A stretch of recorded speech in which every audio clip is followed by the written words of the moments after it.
Your doctor handed you a statin prescription last month. You filled it with the meds in question. You will take that pill every day for the rest of your life, paying $300 per month, experiencing muscle pain and brain fog as acceptable side effects. Meanwhile, there is a leaf that has prevented heart disease in Mediterranean populations for 5,000 years. It lowers blood pressure faster than most pharmaceuticals. It reduces LDL cholesterol without destroying your liver.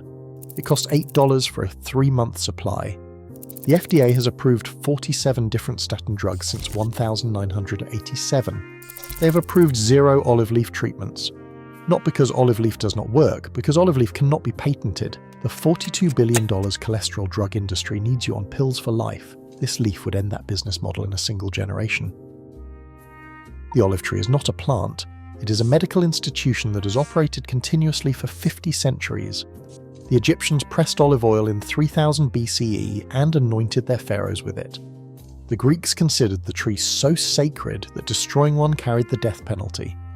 Hippocrates himself documented over 60 medical applications for olive preparations, including what he called the disease of thick blood, which we now recognize as cardiovascular illness.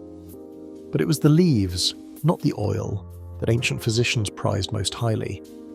The Ebers Papyrus, dating to 1550 BCE, prescribes olive leaf tea for what translators interpret as chest tightness and laboured breath, the unmistakable symptoms of heart failure. Roman military physicians carried dried olive leaves in their medical kits. Crusaders brought the practice back to northern Europe. Ottoman court doctors prescribed olive leaf infusions to sultans suffering from what historical records describe as hardening of the vessels. 5,000 years, dozens of empires, hundreds of physicians, the same leaf, the same application, the same results. And then, somehow, modern medicine forgot. The Mediterranean paradox should have changed everything. In the 1950s, American researcher Ansel Keys travelled to southern Italy and Greece to study populations with almost non-existent rates of heart disease. What he found was impossible by American medical standards. These populations consumed fat, enormous amounts of it. Olive oil on everything, cheese, meat, eggs. By American dietary logic, they should have been dying of heart attacks in their 40s. Instead, they were living to 90 with clean arteries and strong hearts. Keys published his findings. The American medical establishment faced a choice: investigate what these populations were actually consuming, or double down on the low-fat dogma that had already captured institutional momentum. They chose dogma. The Mediterranean diet became famous for olive oil, but the research community systematically ignored the other half of traditional consumption, the olive leaf teas and extracts that had been standard practice for millennia. The leaves contain compounds that olive oil does not. The leaves were the medicine. The oil was just the food. And nobody with research funding wanted to study a product that could not generate pharmaceutical returns. The science that should have reached you was buried in academic journals nobody reads.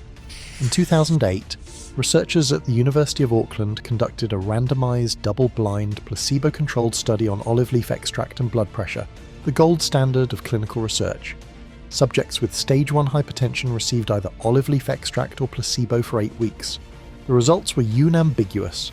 The olive leaf group experienced an average reduction of 11.5 points systolic and 4.8 points diastolic. These numbers matched the efficacy of captopril, a leading ACE inhibitor, without the side effects of chronic dry cough, kidney dysfunction, and dangerous potassium buildup. A follow-up study published in Phytomedicine demonstrated that olive leaf extract reduced LDL cholesterol by 8% in just 8 weeks, while simultaneously raising HDL, the protective cholesterol, by 6%. Statins cannot do both. They reduce LDL but do not reliably raise HDL, which is why patients on statins still suffer heart attacks at alarming rates. The mechanism is now understood.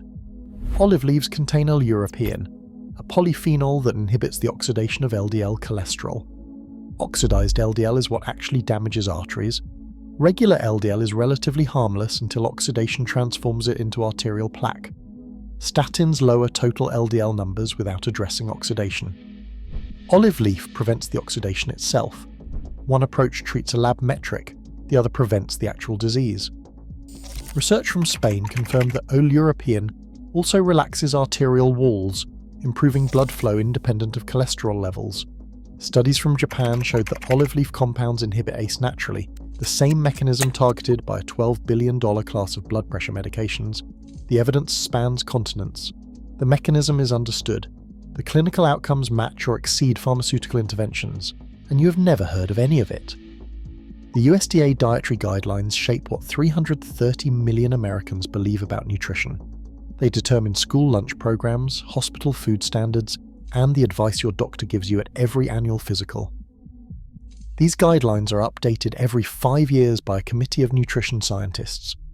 What most Americans do not know is that this committee operates under regulatory capture, so complete that industry executives sit in advisory positions. The 2020 Dietary Guidelines Advisory Committee included members with financial ties to the pharmaceutical industry, the processed food industry, and agricultural lobbying groups.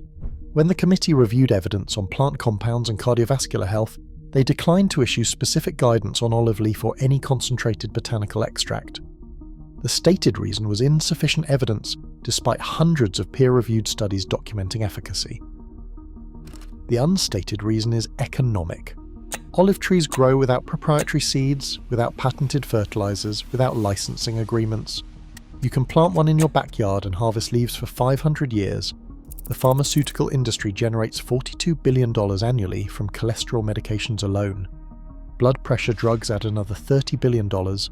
Heart disease treatments, surgeries, and chronic management exceed $200 billion per year. A leaf that prevents the disease at the root level represents an existential threat to this revenue stream. The USDA does not hide olive leaf studies through active suppression. They hide them through omission, by refusing to include plant-based interventions in official guidance while fast-tracking approval for every new pharmaceutical that completes industry-funded trials. The conflict of interest extends into every institution that should be protecting you. The American Heart Association receives millions in funding from pharmaceutical companies that manufacture statins and blood pressure medications.